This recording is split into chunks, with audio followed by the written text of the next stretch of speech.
ایک غریب لکڑہارا جنگل کے قریب رہتا تھا۔ وہ روز جنگل میں جاتا، لکڑیاں کاٹتا اور اسے شہر میں لے جا کر بیچ دیتا تھا۔ وہ اس سوچ کے ساتھ زمین بھی کھودتا تھا کہ کبھی شاید اس میں سے اسے خزانہ مل جائے اور اس کی زندگی سنور جائے۔ اسی امید کے ساتھ وہ روزانہ اپنے ساتھ جنگل میں بیلچہ اور کلہاڑی بھی لے کر جاتا تھا۔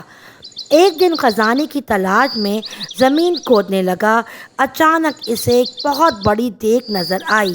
وہ اس دیگ کو دیکھ کر بہت خوش ہوا اور دل ہی دل میں سوچنے لگا، لگتا ہے کہ اس دیگ کے اندر کوئی خزانہ چھپا ہوا ہے، جبھی تو اسے کسی نے جنگل میں درخت کے پاس زمین کھود کر دبایا ہوا ہے۔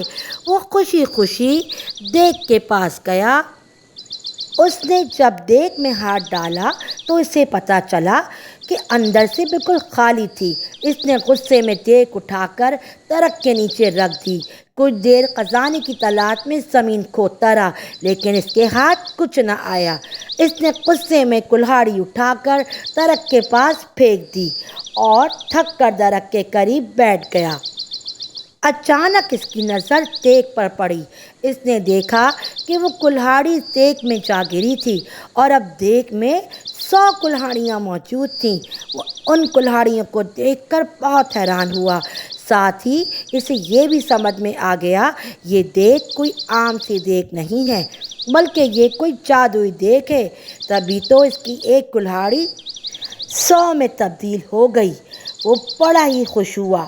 پھر اس نے خوشی خوشی دیگ کو اٹھایا اور گھر لے گیا۔ لکڑہارے نے اس دیگ کو ایک کمرے میں چھپا دیا۔ رات کے وقت اس نے جادوئی دیگ کو دوبارہ آزمانے کے لیے اس میں آم ڈالا۔ تھوڑی دیر بعد اس نے دیکھا کہ دیگ میں 100 آم موجود تھے۔ اب تو اس کا یقین پختہ ہو گیا کہ واقعی یہ دیگ کوئی عام نہیں ہے، جادوئی دیگ ہے اور اس میں 100 آم موجود تھے۔ وہ اس دیگ سے سونے کے سکے وغیرہ نکال کر انہیں بیچتا رہا اور امیر ہو گیا۔ امیر ہونے کے بعد وہ دوسرے غریبوں کی مدد کرتا تھا۔ اس کے پاس اگر کوئی غریب شخص آتا تھا تو وہ اسے کبھی خالی ہاتھ نہیں لوٹاتا تھا۔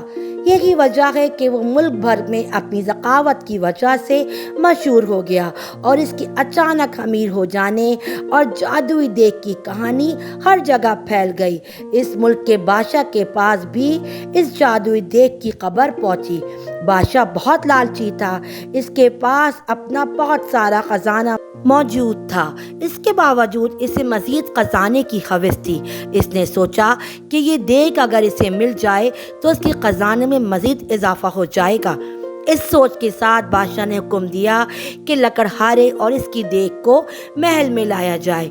خادم گئے اور بادشاہ کے حکم کی تعمیل کی اور لکڑہارے کو دیگ سمیت پکڑ کر محل میں لے آئے۔ لکڑہارے سے بادشاہ نے وہ دیگ لے لی اور اس کا معائنہ کرنے لگا۔